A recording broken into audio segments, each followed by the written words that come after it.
Olá, muito bom dia, muito bom dia. Estamos aqui em mais uma caminhada matinal, onde nós vamos falar hoje sobre a mandala e o símbolo da individualidade. Vamos lá?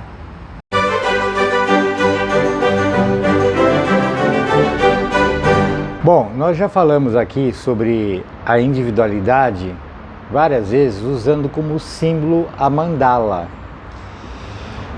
Só lembrando, símbolo é algo que tem uma pequena parte consciente e uma grande parte inconsciente. Ou então uma dimensão consciente e uma dimensão inconsciente. Não precisa ser necessariamente tão grande assim em relação a outra.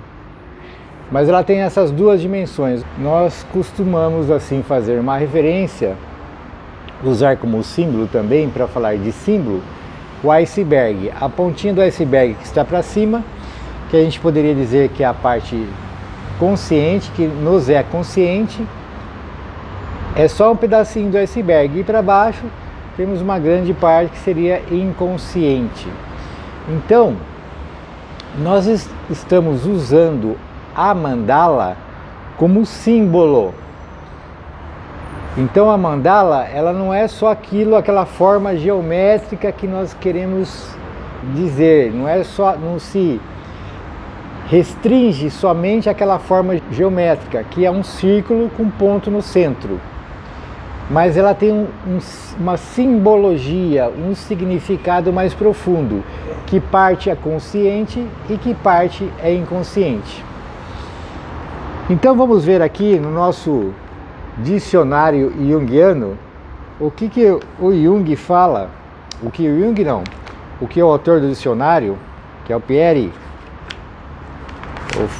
nosso amigo Paolo Francesco Pieri, o que ele fala aqui sobre mandala. Ele diz o seguinte: o termo indica uma figura geométrica fundamentalmente organizada ao redor do círculo ou do quadrado, a qual é atribuída a capacidade de delimitar e ao mesmo tempo configurar um espaço sagrado e um profano. Temenos, enquanto parece permitir a colocação em formas dos diferentes planos do real, realidade, das suas recíprocas relações e da totalidade dos mesmos planos. O mandala constitui um objeto que, em múltiplas práticas religiosas, é um apoio na meditação, na contemplação e na ascese. O termo, que em sânscrito indica o círculo, ocorre para designar genericamente uma figura circular, esférica ou em forma de ovo. 2. A figura circular formada por uma roda ou uma flor, frequentemente uma rosa ou um lótus. E 3. O centro representado pelo Sol ou por uma estrela, ou então por uma cruz, com 4, 8 ou 12 raios. 4. A rotação de figuras circulares, esféricas ou cruciformes. 5. O anel ou a espiral que constitui uma serpente enrolada em torno de um centro, motivo pelo qual se fala de uróbolo ou de ovo órfico. 6. Uma quadradura do círculo, ou seja, o círculo em um quadrado ou vice-versa. 7. Um castelo, uma cidade e um recinto dispostos de modo tal a formar um círculo ou um quadrado. 8. A pupila e a íris de um olho. Tais figuras diferentes, Jung as entende como imagens do si mesmo, através das quais a totalidade psíquica se exprime a partir da condição de dispersão em que se encontra o sujeito. Então, quando nós usamos a mandala, o círculo com um centro, para simbolizar o indivíduo como um todo, evidentemente, nós não estamos querendo dizer que o indivíduo é um círculo com um ponto no meio. Nós estamos simbolizando, é uma metáfora. Nós estamos usando a mandala como um ponto de partida para a nossa criação de uma imagem mental conceitual, para o nosso entendimento, para nós caminharmos em direção ao entendimento o que é o indivíduo como um todo. Nós estamos criando uma linguagem falada, eu falo mandala, eu dou um nome mandala, eu mostro uma figura, e daí nós vamos criando uma linguagem para que haja o nosso entendimento do que nós estamos querendo dizer, para que a gente possa juntos haver um diálogo, uma comunicação e a partir daí um entendimento sobre aquilo que nós queremos dizer.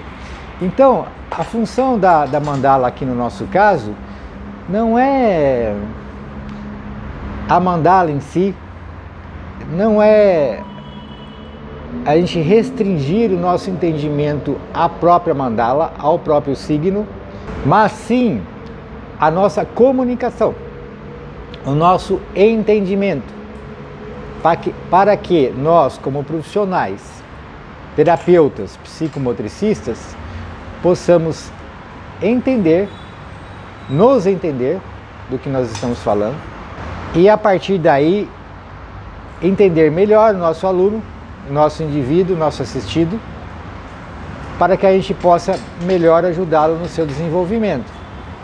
Então, aqui, em termos de ciência, nós não estamos discutindo coisas místicas, aqui nesse momento não é o nosso objetivo, mas usar a mandala como um símbolo, uma forma de linguagem. Muito bem, então, como nós usamos a mandala como símbolo da individualidade? E por que isso nos favorece a esse entendimento? Então nós criamos um círculo com centro, que é a mandala, formato da mandala básico, e nós colocamos lá no centro, o próprio centro, né? Que o Jung chama de centro, que é o centro incognoscível, que seria muito interessante a referência à divindade da mandala, que seria o centro divino, que seria algo incognoscível, que nós nada podemos falar sobre isso. Podemos chamar assim de nossa essência divina. Então, o indivíduo como um todo, ele não existiria se não fosse o centro divino, se não fosse essa essência divina, essa fonte de luz que tudo provê, essa fonte de energia que alimenta todo o indivíduo como um todo, né? Todo o indivíduo como um todo. Então, temos o centro, em direção à periferia, o que nós temos?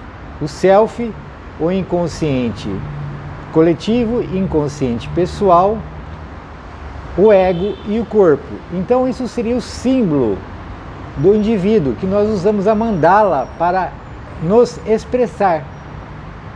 E o Jung diz aqui no dicionário que a mandala aparece muito nos pacientes dele, nos sonhos relatados, e nós vemos assim no dia a dia, mandala por todos os cantos, que são expressões muitas vezes inconscientes da própria individualidade.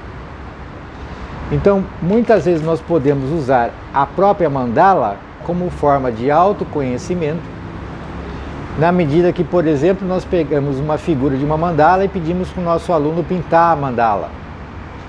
Então, é um processo, em grande parte, inconsciente, mas na medida que a gente pinta aquele desenho, aquele símbolo, nós vamos estar relembrando aos poucos a nossa essência como indivíduo como um todo. E a mandala, ela tem uma característica, ela é toda assimétrica. Se a gente olhar só um pedacinho da mandala, se a gente pegasse assim um papel, fizesse um círculo e colocasse só num pedacinho da mandala, nós poderíamos não ver a assimetria naquele foco que nós colocamos no desenho. Mas se nós tirarmos esse limitador de nossa visão e enxergarmos a mandala como um todo, nós vamos ver que a mandala é totalmente simétrica, ela é equilibrada. Então, a mandala do indivíduo como um todo, se a gente olhar só uma parte desequilibrada, fala assim, nossa, esse indivíduo está desequilibrado, mas não está. O indivíduo como um todo está equilibrado. Aquela partezinha que está desequilibrada, ela está sendo reequilibrada em outro espaço, vamos chamar assim. Em outro momento do símbolo, da totalidade do ser. Porque o ser está sempre em equilíbrio, embora partes dele estejam em desequilíbrio em relação à totalidade. Mas esse reequilíbrio está sempre sendo buscado e fomentado pelo indivíduo como um todo. Então, se a gente olhar de cima, a gente vai ver tudo equilibrado. Se a gente olhar pedacinho por pedacinho, pode ser que a gente encontre os nossos desequilíbrios pontuais, que aos poucos vão sendo reequilibrados. Então, quando você pede para uma criança pintar uma mandala, ela vai estar, de certa forma eu digo porque parte é inconsciente e talvez uma pequena parte seja consciente. Ela vai estar reequilibrando isso. Ela vai estar acionando componentes psíquicos, conteúdos psíquicos, ao estar somente desenhando a mandala, escolhendo as cores, pintando, usando coordenação motora, todas essas coisas que ela faz para pintar. Ela está pintando a mandala como um indivíduo como um todo. Olha só que legal. Caminhando mais um pouco, então nós temos a nossa mandala como símbolo do indivíduo como um todo. Essa que eu falei para vocês agora, né? Relembrando novamente: centro, self, inconsciente coletivo, inconsciente pessoal, ego, corpo. Essa é a nossa mandala do indivíduo como um todo.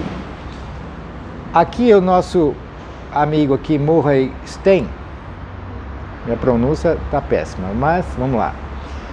Ele escreveu esse livro, O Mapa da Alma. Então, você veja, ele usou essa expressão que o mapa da alma. Nós poderíamos também referir a nossa mandala como o mapa do indivíduo. Seria o símbolo do mapa do indivíduo, porque nós colocamos lá em situações espaciais: centro, self, consciente coletivo, inconsciente pessoal, ego e corpo. E olha só que interessante, o centro, ele ocupa toda a mandala. Então vamos imaginar assim, que o centro no desenho ele está delimitado ali, mas na verdade ele se espraia por toda a mandala, ele vai até a periferia, porque ele está em tudo, em todos os espaços. Ele faz parte do indivíduo em todas as suas dimensões. Já o self, ele não faria parte, estou falando conceitualmente, tá? Ele não faria parte do centro, mas ele é a dimensão do indivíduo como um todo que está mais íntima do centro, está mais misturada. Ele está ali numa união tão íntima que o self e o centro é como se fosse um só. Então, o centro espraia ali para o self com muita pureza e muita intimidade. Depois vem o inconsciente coletivo, que tem a dimensão do centro, tem a dimensão do self e tem ali a dimensão do inconsciente coletivo. Depois nós temos inconsciente pessoal, o ego e o corpo. Então, o que está no centro espraia primeiro o centro, depois o self, até a periferia. Depois o inconsciente coletivo, até a periferia. Depois o inconsciente pessoal, até a periferia, que é o corpo. Depois, inconsciente pessoal, o ego e o corpo, finalmente. Então nós temos ali a totalidade do indivíduo. Agora, vou trazer mais um elemento aqui para apimentar as nossas reflexões desta manhã. O Jung em certo momento, diz em um de seus livros que é tão bom quando a gente acha uma metáfora, uma linguagem que a gente consiga, né, Thor? Que a gente consiga expressar uma coisa, um conceito difícil. Uma metáfora que talvez o Jung, que eu vou usar agora, que talvez o Jung não tinha na época dele. Eu vou usar a metáfora do holograma. Então, o holograma, por que é interessante essa metáfora? O holograma é uma imagem tridimensional, que tem volume, projetada por um projetor de imagens holográficas, que projeta essa imagem que a gente vê. A gente pode andar do lado dela, ver a imagem. A gente pode observar essa imagem em 3 dimensões, como se a gente estivesse manuseando aquele objeto que está sendo projetado. Mas é uma imagem em 3 dimensões. E o interessante da imagem holográfica é que se a gente pegar cada pedacinho da imagem projetada, ela tem a imagem como um todo, que é o holograma. Cada holograma, ela tem a imagem como um todo. Então, um exemplo que é dado, por exemplo, se eu tenho uma maçã, eu pegar um pedacinho dessa imagem que é holograma, eu vou ver lá, eu vou ver a maçã inteira. Não é interessante? Como que nós podemos usar esse conceito do holograma com o nosso símbolo? No nosso símbolo do indivíduo, o que nós usamos lá? Nós temos lá a nossa mandala e o corpo está lá na periferia. Então, que é o último círculo concêntrico do círculo da mandala, da nossa mandala, como símbolo do indivíduo. Então ele falou assim, olha, mas aqui está o corpo. Como que nós poderíamos imaginar, fazendo uma referência, uma analogia com a imagem holográfica? Se a gente fosse lá no corpo dessa mandala, dessa imagem, e olhássemos ali, vamos imaginar que essa imagem que nós colocamos em 2 dimensões, que é um círculo, fosse esférica, fosse em 3 dimensões. Uma imagem holográfica do nosso símbolo da mandala, só que esférica.